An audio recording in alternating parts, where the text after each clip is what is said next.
সময়ের সঙ্গে সঙ্গে সব কিছু পাল্টে যায়। তুমিও পাল্টে গেছো, আমিও পাল্টে গেছি।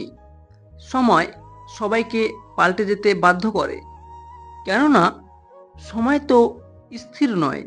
হয়তো তুমিও ভালো আছো অন্য একজনের সঙ্গে, কিন্তু তুমি যে আমায় মাঝ নদীতে রেখে চলে গিয়েছো, আমি এখন ভালো আছি।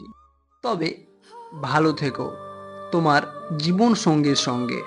আমি তো তেমনটা আশা করিনি যেমনটা তুমি আমার সঙ্গে করেছো। বলেছিলে জীবনের শেষ নিঃশ্বাস পর্যন্ত তুমি আমার সঙ্গে থাকবে। কিছু সংখ্যক মেয়েদের একটাই মিথ্যে কথা, যেটা ছেলেরা সত্যি ভেবে আজও আশায় বসে আছে, হয়তো সে আসবে কোনো না কোনো একদিন। তবে প্রিয়, ভালো থেকো, আমি এটাই কামনা করি। আজ এ পর্যন্তই। সকলে ভালো থাকবেন এবং আমার চ্যানেলটি সাবস্ক্রাইব করবেন। ধন্যবাদ।